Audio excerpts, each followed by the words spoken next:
Welcome back to Teachers from LEA. LEA has so many ways to connect teachers through workshops and webinars and listservs, and this is another one where we have brought together 4 educators, administrators, and teachers, both, who are helping us to kind of debrief on the last few months. Our first discussion, we were talking about what kind of growth has happened in our staffs and on our teams. And now we're moving into talking about the inner problem solver. So just in case you didn't watch the first one yet, we're going to start with Julian to do an introduction. All right. Hi, I'm Julian Petzold, a principal at Trinity Lutheran School in Clinton Township, Michigan. Oops, Suzanne, you were here at Trinity Clinton Township years ago, so Suzanne, you go next. I was. I'm Suzanne Braun, and I teach kindergarten at Christ Community Lutheran School in St. Louis. Oh, sorry, Aimee. I'm Aimee Dierks, and I'm the director of Amazing Grace Early Learning Center in Oxford, Florida. Oh, Krista. And I'm Krista Barnhouse. I am principal and head of schools at Faith Lutheran School and Touching Hearts Early Childhood in Lincoln, Nebraska. And no, none of us are tired. Not No, not at all. No. And I'm Kim Marxhausen, and I'm here to facilitate this discussion. So we've passed around some questions and some thoughts about problem solving. And I was thinking that they say necessity is the mother of invention. There's a phrase that really applies now. I think maybe distance learning is the mother of problem solving skills, because even though I'm not involved in this, I can take a guess that there was a lot of problem solving needing to happen, one problem right after the other, even more than, you know, Krista and I used to teach together, and she would just always be over in my room fixing my technology for me. But lots of things like that. So I wanted to know from you, what examples of problem solving did you see on your team?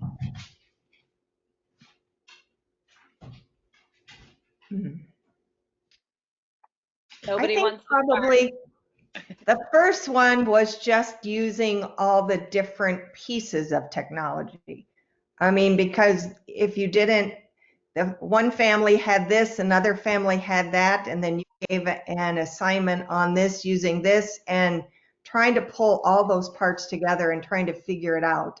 And then finally, you know, it was like, oh, we have a wonderful, amazing tech guy. He worked miracles and was able to take care of the big problems, but then the little stuff of the day-to-day was easily dealt with the parent and maybe another coworker. So it was, I think that was the part that took the most energy at the beginning, but once it was solved, it was kind of like a smooth moving machine, which was wonderful to see that all of that energy paid off. Well, and I'll play a little bit off of that, because not only problem solving as far as technology, but recognizing all the different situations that our families were in. You know, So we had families where we have essential workers and they're still having to go to work, and some of their children might be in our daycare. We have some families that are trying to work from home that have 4 children. We have some families that are working from home with 1 child, and then we have some that are stay-at-home parents. So how do we do education, recognizing that every child is going to be in a totally different situation? Parents are already stressed about things. We don't want to add more stress onto them of saying you have to do this, you have to do this, you have to do this for each child in your family. You know, we recognize real quickly as educators, we may have 20 students in our class, but they're all in the same grade. Now we have parents that may have 2 to 4 children at home. They're all in a different grade, and they're going to try and do school for every single child. And when they have 3 that are early childhood, you can't just tell them, go to your room and do your schoolwork. And so problem solving through that, what are realistic expectations? How are we going to provide for us, a faith education to our families, and stay connected to them and be a resource to them, but not overwhelm them?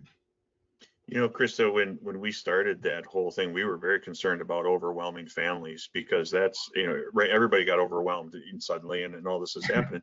So when we started our instruction, all our stuff, it was you're going to have a lesson, and then the next day you're going to have a lesson and some more, and we worked intentionally very slowly into it to allow that to happen for families, and we really worked hard to meet those needs and to problem solve. What's it like for them? The other part was when you have somebody with 2 or 3 kids, and how many people have a home computer anymore? We find that's even fewer. Mhm. So we were, I was handing out Chromebooks left and right and all of our technology resources, and just had to problem solve and say, all right, you're gonna check it out and use it for learning, and we'll get it back when this is over, and move kind of quickly on that. But I think amongst my staff, I was just delighted to hear the number of times, I can help you with that, or do you want to try it? I'll be your student. Things like that we're just gonna let people try, let people figure it out. We're gonna problem solve that together. That was really cool, because we don't just always do that as often as maybe we should or could, and yet we were forced to do it, and that was really cool. Yeah. And there's lots of grace when you mess up, like you shut down the meeting and you didn't mean to. Oh, so sorry, I didn't do that on purpose. Your battery runs out. Yeah, that's right. Excuse me, we did a, I apologize. We are open this week, so we had to do, in addition to the distance, we had to do problem solving as quickly when our numbers grew, because we did the survey to see how many kids would be coming back or were comfortable, and we extended our closure. And so we finally came back, and last Thursday we were set to go. And by Thursday afternoon, we had so many more children. I called the staff together. We were on site, and I'm like, well, what are we going to do? What's the best way? Can we help? I mean, I had an idea, but I wanted them to be vested in it as well. And so we quickly came up with which kids would go to which classroom, how we're going to address this with the parents, how do we make these parents feel comfortable with these last minute changes in order to accommodate all the families that wanted to come back. Again, because like we referenced in the session before, the restrictions are quite rigid right now. We have to have less than 10 children in the room. So when you have got 16 to 24-year-olds, you have to quickly figure out where you're going to put everybody. So seeing them come together and feeling comfortable with the problem solving they're doing and where the kids are going to go and how they're going to relate to the families was just really cool to see. And they just really came together. So it was good. Well, I love the kind of things that I was hearing, and I hadn't even thought about until Julian, you were talking about it, this idea that your teachers and you as administrators are problem solving situations where you are not there. So it's different than problem solving in your classroom when the children are there and you know the equipment, but you're having to imagine yourself in some of the family situations that Krista was talking about, or even like Aimee having to think ahead to what if 12 people show up? What are we going to do? How can we handle this away with no tears? And that still follows rules and still shows grace. I'm wondering if you have any kind of a feeling on how all of this rush of problem solving impacted teacher confidence. Oh, I think it greatly improved the teacher confidence. They were able to, again, reflect on what they've been doing and plan for the future. So they truly spent some time. And then we were able to do the professional development. So they felt confident with their skills coming back. So I think our confidence has greatly improved. And I think the parents sense that too. The communication with them has been wonderful. So. I would have to say, though, there was a point personally where my teacher confidence wasn't great, because I was trying to go through this very murky, I didn't know what I was doing. I didn't know what was on the other end of the computer. And I think that's where I probably stressed myself out, because I didn't know what their home was like, and even though we had done home visits, I could visualize them in their home. I didn't know what it was like. And so for a while there, it was like, I don't know what I'm doing and why am I doing this? But then I think over time and communication with parents, then I realized, we're kind of all in this together. And if I can support you, you support me, and we'll all support each other, things were much better. And letting the parents make the choice, because I had some who chose not to participate. And then there's the other extreme of they did more than I even dreamed that they would do. So it's been quite a journey, I would say. Yeah, I think that's a good point, Suzanne, because right, whenever you do something new, you lack confidence. But what does confidence come out of? It comes out of being successful, right? So when you're successful, then your confidence grows. And one of the things I found as an administrator was how important it was for me to just encourage my staff to look at the lessons they were creating. I had them send those to me and watch their teaching and watch their stuff, comment on that, and to encourage them. And then I think they did a lot of adjusting and adapting to things as they learned.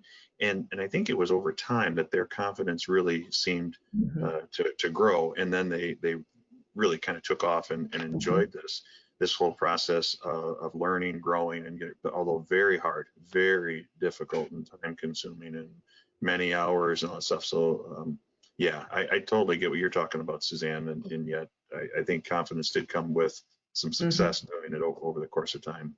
I think you hit something when you talked about, talked about encouraging your teachers. We talked a lot about, we don't know, there's so many unknowns, but as we're going through this, let's celebrate the small joys. I mean, we learned how to Zoom, we learned how to make our filter so we look pretty, like whatever it was.